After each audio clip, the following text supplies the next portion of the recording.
All right, welcome to another episode of Warrior versus Zombie. And today I have an incredible guest for you, as always. And I'll come back to him in a second. But before we get started here, let me remind you of why you're here. Success is a journey, it's not a destination. As warriors, we all have a history of ups and downs, wins and losses that are all part of making us who we are up to this point, and they provide a foundation for our path forward. In each episode, I interview warriors who are aspiring leaders from all walks of life: entrepreneurs, artists, health practitioners, business owners, authors, speakers, any inspired leader that has a story to tell. These warriors have a cause, they have unique value, and a vision that goes generations into the future. And today's guest is no exception. Quindon Hall is an awesome warrior. He's known as Q the Speaker, a grandiose and gifted individual whose vision is to influence the world by promoting positive mindset shifts and elevation in the lives of our youth. His journey includes as many zombies, like watching his mother slowly deteriorate from a rare intensive cancer, suffering from depression, and really losing all hope. During the roughest times on his journey and his lowest moments, Quindon still managed to survive, learn, and thrive, discovering through his traumatic warrior journey that failure is not optional. Quindon Hall, welcome to Warrior versus Zombie. How are you on the other side of our world today? You're not really on the other side. We're both in Dallas, but how's things going in your world today? Things are beautiful, man. Learning to stay on track and create an everyday routine. So I try to get up early, work out, get some coffee, get some water, take my vitamins, and learn how to keep a steady routine throughout the day. Thanks for asking. How about yourself? Yeah, I actually, that's part of the routines. Actually, I just read a book called Essentialism, again, and it was talking about routines, that we develop things that serve us, and we do those on a regular basis. And it's best to start those right at the beginning of the day. So I have my own morning routine. I usually don't start meetings before 10 o'clock. I get my nutrition in, I get my meditation, my devotion, get my workout in, and then I get into my day. So I totally relate to that. Well, let's do this. Nice little check in here, and we'll just really jump right into it. When we get back, I know you have an incredible story, or have a story to share. I want to hear when we come back as to how you got from where you started to where we all are today. So for the audio audience, we'll take a quick break, hear a little of our theme song, It's Not the Getting There by Ricky Jean Wright. And we'll be right back with Q the Speaker, Quindon Hall in Warrior versus Zombie.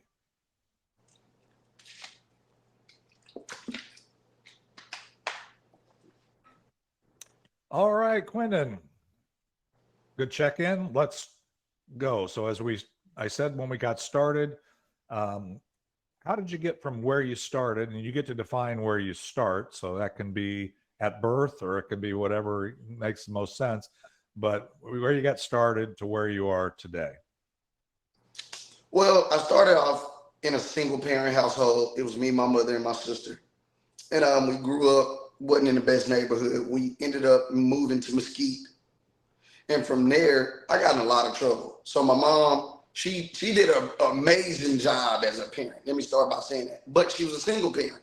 So she wasn't able to be home all the time. So with her not being home, I had a lot of free time, easy to get into things, right? Oh, yeah. So I ended up getting in a lot of trouble throughout the course of my life. And it affected my life drastically. So by the time I was 16, my mom had stage 3 cancer. By the time she was even diagnosed, she was already in stage 3, and it was called HER2 breast cancer. Very rare intensive cancer that only one in so many women get. I don't know the exact numbers, don't quote me verbatim, but definitely rare intensive cancer. And that caused me to actually act out even more. So by the end of my high school, I was getting kicked out the house. I didn't know how to deal with the things that I was going through at the time, and it affected my life. I was like, man, my mom's sick, nobody's around, nobody's watching, neglect, things of that nature. So you start dealing with that. You take matters into your own hand. And I know a lot of people deal with that all over the world. So by the time I was in college, I was getting expelled out of college. I wasn't doing my work. I wasn't on topic, on task, doing the things I needed to do. But to me, it was a blessing that I got expelled out of college because Mm-hmm. ultimately I came home and got to spend my last 2.5, 3 months with my mother right before she passed. Mm-hmm. So after she passed, I had to find somewhere to stay. See, my mom died on the 17th. We all know rent is due on the 1st. So I had about roughly 14, 15 days to pack up her entire apartment, put it in storage, find somewhere to stay, pay a car note, pay my phone bill. It was a lot going on, and it was very traumatic. I never got a chance to sit down. I was 19. I didn't Right. get a chance to sit down and grieve, and I had to hit the ground rolling. Boom. So within that process, I discovered myself. So from living on people's couches and sleeping on air beds and on floors, I really gave up in life. But I just felt like one day I remember sitting on a bed, on a twin bed in a dining living room. I was still with my grandma, and it was 7 of us in one house. And I just sat there and I was like, God, it has to be something more. Like this wasn't the end for me. I was working 2 or 3 jobs, barely getting sleep. It's 7 of us in one house. I'm sleeping in a dining room on a twin bed. If I roll over the wrong way, I'm falling off the bed. I'm just being honest. So I just really said to myself, I was like, God, there has to be something more. Like I wasn't okay with just saying that was the end. And I feel like a lot of people are the same way. We all go through traumatic experiences and like trials and tribulations, but it's the people who say, hey, what is this trying to teach me? Most people confine to those things and they just like, hey, I'm gonna give up. Okay, God, you got me. I'm defeated. I'm gonna surrender. I'm gonna throw the towel. I said to myself, there has to be something more to offer than just giving up and being like, hey, I have a deceased mom, no dad. I'm just gonna struggle, become a statistic, be in the hood. I set out to help myself first. So my thing was get a good job, get a car, get an apartment. The simplest things, I wanted to take care of myself. But once I conquered all 3 of those goals, I said, well, hey, if I can help myself with something as simple as a car, a good job, and a place to lay my head at night peacefully, I can help young children around the world who may be going through these same things just like I was, and I can help them to see, hey, there is a better way than just surrendering. You don't have to give up. You have to see it through, and it will take some time, but you can get to where you want to be. And That's that's awesome. how I got into motivational speaking. Once Okay. I defined that I could help myself, helping others was easy. And it started that journey, and I fell in love with it. I love helping people. I love that. And I know that as a young guy is going through a lot of challenges, a lot of zombies, as we call them, it's clear that you've overcome, you've developed that warrior mindset kind of moving forward in spite of the zombies in front of you, the challenges that are in your mind. And you've hit on a lot of things that a lot of people haven't had to overcome, but a lot of people have. So that's very powerful. I know when we start talking about public speaking, motivational speaking, dealing with youth, we're getting to today. Any other, your mom having cancer, that's obviously a zombie, being on your own, having to be thrust into doing all those things for yourself. The thing that I always love about warriors is, in most that we talk to, is once you figured out how to get through something, it's not unusual. In fact, it's very common for the warrior to say, hey, I could do this. Maybe I could help somebody else. And all of a sudden, there now that becomes part of what they do going forward. So uh, let's do this. I know that you're really, as most warriors are, you're really excited about to share, kind of what you're doing, your message, your public speaking, and that kind of stuff. And I know you've got a book, so let's do this. Let's take another quick break. We'll hear a little more of the theme song from Ricky Jean Wright, It's Not the Getting There, and then we'll come back and we'll talk about today, talk about what you're doing today, why you're doing it, the value, the value you're seeing, and all those things. So let's take a quick break and we'll be right back.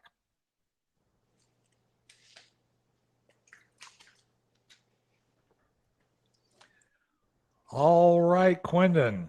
A lot of crazy stuff in a relatively short journey, but probably doesn't seem short to you. But anyway, so tell me, as we said before the break, why are you doing what you're doing today? Because I honestly felt like I had to be the example for my people. And when I say for my people, I mean people who come from like these lower incomes and they come from the hood. And these people seem to think that there's no way getting out of this. And then these young children, a lot of people don't understand that when you see kids acting out, it's always a background story to it. When you see these young children doing things that they know is wrong, they know what's wrong and what's right. We're taught this at a young age. Don't put your hand on the hot stove, right? Kind of that thing. But people don't know how to deal with the trauma and the grief that they're going through at home, and then it plays effect on their character. So that's what kind of got me into this whole thing. So, knowing one of the things you mentioned that we didn't hit on as a zombie, obviously, is you're kind of like that father figure that some of these young folks haven't had, or like you didn't have, right? In terms of, and I'm not saying, I mean, you said your father wasn't there, you lost your mother. Um, so being that rudder, that guide, that Sherpa, as I like to call, it's not that you have all the answers, you just might be further down the road and giving them some ability to follow you. Is that kind of what we're talking about here? Yes, sir. Yes, sir. Definitely. So, as far as going down that, so tell me a little bit about how you're express. You tell me about the value you're providing. I know, again, I know you've got a book. Tell me a little bit about the value that you're providing, and then the impact you're hoping to have. So the value that I'm providing is I like to go into these communities, go into these youth centers. I don't care where I'm at. I'm all over Texas, and I'm trying to instill within the youth and in these young men and in these young women that hey, you truly can be whatever you want to be, but it's going to take hard work. It's just about having the character, the morals, the values. I always tell, like, everywhere I go, I have this thing that relates directly to school where I talk about GPA. And kids often associate their GPA with a grade point average. And people feel as if your grade point average is what they need to focus on. But my GPA that I try to express is that you have to have a goal, a plan, and an action. You can get a good grade point average if you have a goal, a plan, and an action. And that's what it's all about. So I'm all about going in here and instilling in these children and in the youth. And honestly, surprisingly, it has even helped principals, teachers, the staff, because it applies to us as well. It's the same method I've been using for years about how I got. So that's the value I'm adding, and that's also what makes it unique because I'm relating it directly to school and how it relates to them, but I'm comparing it to real life and how reality works. I often feel like children don't get a chance to see reality. We're often because even when I was in college, you go from school from the time you're in intermediate school, middle school, high school, then you go to college, and then boom, they're slapped with the real world. You haven't experienced anything. So I try to relate it directly to reality. Yes, it's about school, but it's about life. Things that I wish I would have been taught when I was in school. Yeah, that's for sure. It's a lot of our education system. We've gotten away from basically giving people the tools not only to read, write, and whatever, but also just how do you navigate things like balancing your checkbook or being an entrepreneur. I mean, I didn't learn any of that stuff when I was in school, even, and I'm a lot further ahead on than that than you as far as my life. I'm a lot older, is what I'm saying. So I get that, but that's brilliant. So as you look at what I understood you saying is you go out to youth center, you're just looking for any stage or opportunity to influence a group of people, group of young folks in particular is who you're targeting. What kind of impact, if anything were possible, and oh, by the way, everything is possible, what kind of impact are you hoping to have? What are you shooting for? You want to impact millions, thousands? What's the what's the impact you're hoping to I have? want to have a global impact. I'm chasing the big names right now, the Eric Thomas, right? The Jeremy Andersons, the Inky Johnsons, the Brad Butlers, the people that I'm actually in connections with and that I've been around and the things that I have seen them do. The Valeries, I'm the Aisha Thomases. I'm trying to be global. I want to go around the world and connect and motivate and influence, because like you said, with warriors, which there are warriors all around the world, they will leave the door open. If I go in there and do my job, it's all about each one teach one. They will leave the door open, then that person leaves the door open, and before you know it, you have a community of people helping each other get to the next level and building character within the process.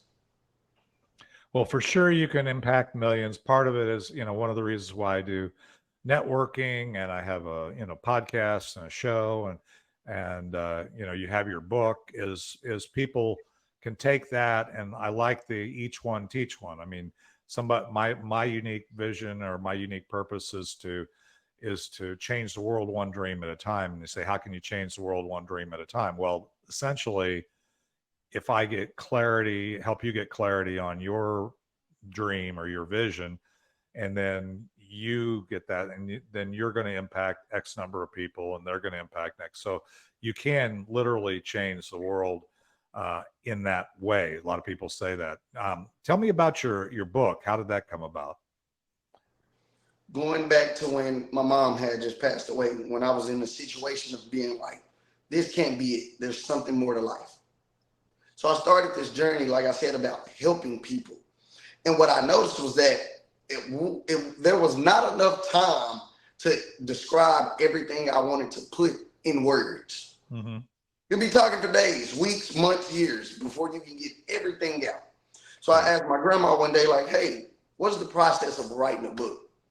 And I remember her exact words being, well, you would just get on the computer and write, and I'm sure it wouldn't cost you more than the paper that you typed it on, which was wrong. It cost me a lot more, but just that spark helped me. So I got on the computer as I was helping children, helping myself, the things that I couldn't say, because you it's all about duration. Sometimes you may only get 25 minutes, 30 minutes, 45 minutes, an hour to speak. So I started to type the things that I was not able to say when I had to sum up everything, and I put it into a book. And it took me 3 years to write my book. I'm a self-published author, but it took me 3 years because of life. My book may have took me 6 or 7 months, but there was a lot of times I would go through my own trials and tribulations, and I would put the book down. Sure. And then I would pick it back up 2 or 3 months later. So it was a 3-year process for me. Well, I can appreciate that. Actually, I started on the warrior versus zombie, survive and thrive in the zombie apocalypse. One of the reasons why I do this podcast, and one of the editors or whatever said, your stories are great, your illustrations are great. It'd be great to have stories from other warriors. So one of the byproducts of this podcast is I get stories from people that I can use as illustrations or comps in the book.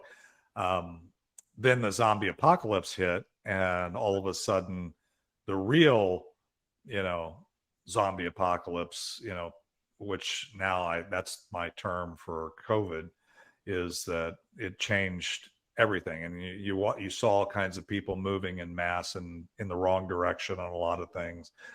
People doing all kinds of stuff, being forced to do things, being manipulated. You just saw all kinds of stuff. So it became evident. So it extended the publishing of my book, because now I'm going back with a lot of more current stuff and making it obviously more relevant. So I get the process. Well, let's do this. We got to come into what I call the land the plane segment. So in that, when we come back, I want to hear if we take away one or two things, anything from this podcast, from this, your story, from what you're doing today, or maybe something we haven't even talked about. What do you want us to take away? And then we'll talk about how to stay in touch. All right. So let's hear another snippet of It's Not the Getting There by Ricky Jean Wright. And we'll be right back with Quindon Hall and Warrior versus Zombie.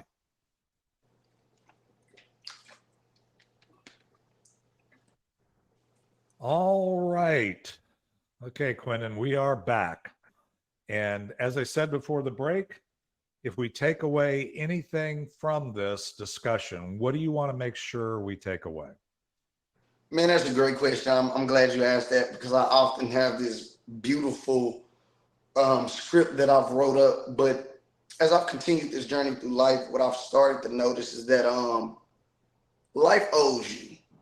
Make sure that you get whatever you're asking for out of it, because it's one of those things kind of where I feel like we're all born with credit. So you know how the process of credit is: you spend it, go in debt, and then you pay it back. And I feel like through life, you have a credit to your name that you didn't really ask for. You're gonna go through trials and tribulations. Look, I didn't ask to be born in a hood. I didn't ask to come from a single parent household. I didn't ask to lose my mom, right? I didn't ask to not have a father. So I've already paid for so many things in my life. And so have you, and so has everyone else around the world. So if I could tell you one thing, it's like whatever you want out of this life, life technically owes you that. It owes you. Because whether you go and get what you want from it, it's going to take what it wants from you, regardless if you like it or not. You don't get a say so over, hey, God, I keep my mom here. I had no say so over that. I had no say so. So the things that you go through throughout your life and having to stay with people, sleep on couches, floors, I didn't ask for that. But I also understand that God wouldn't put you in shoes that you can't handle. So I just feel as when I'm in this journey, and for everyone out there in the world, when you're going through whatever your trials and tribulations is, in your process, get back what you're owed. Get it back. Go out there and chase every dream that you have. And if you ever find yourself in a situation where you're kind of you're not as motivated anymore, or you start to lack the discipline or the consistency, what I typically try to do is put it on a scale and weigh it. Think about where you're at now and the things you've been through already, and where do you want to be. So even when you're not motivated and you start to lack the consistency, think about it. Which way is that scale tipping? Because I tell people all the time, I'm fearful to go up here and speak in front of these children and in front of these executives or in front of these school districts. That's fearful. But it wasn't as fearful as me seeing my mom with her eyes rolled in the back of her head. That was my biggest. That was some of the most heartfelt and heartbreaking thing I've ever had to go through. So I encourage anybody in the world, get what life owes you, because it owes you. I don't care if you don't feel like you're not worthy of it. You've been through enough. Get what life owes you. Well, I think that's brilliant. I've never quite heard it expressed that way. Get what life owes you. I will say that life is about challenge and support. A lot of people, the zombies and the successes, and there's not one without the other. If you think that life is all about no challenge, or if you think somebody else's life is all about no challenge, then you're living in a fantasy. And if you think about life is all challenge and there's nothing good to be had out of it, then you're actually missing the fact that it's also about support. Then you're depressed, right? So if you only see the challenge, then you're depressed. If you only see the good things, then you're living in or expecting to see the good things. So you have to understand that, and you said it a couple of times. You said it in your way. I love it. You're powering through. We all have challenges. It's hard work. Success, moving down the journey. We all have our ups and downs, just like the introduction of the podcast. We all have our wins and losses. And the key is a warrior keeps moving forward, and they have a vision for the future. And I love your vision. So you're obviously on the Be Connected platform. That's where we're live today, and where the replay will be. You'll be on the YouTube channel, and then it'll be on the audio platform.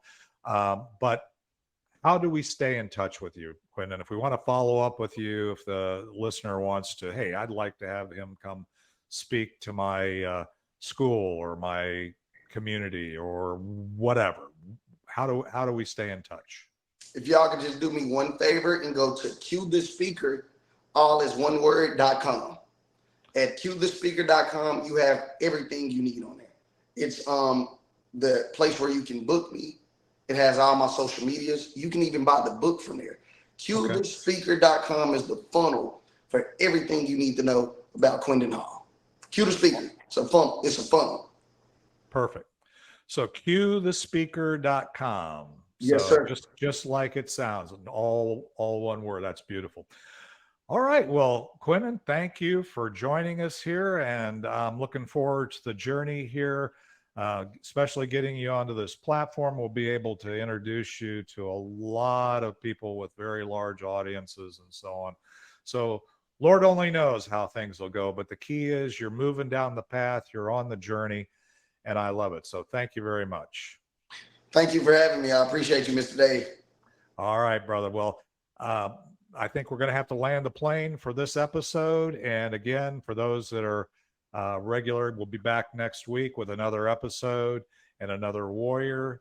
So we'll hear the final outro if it's not the getting there from the audio audience. And we'll be back next week with Warrior versus Zombie.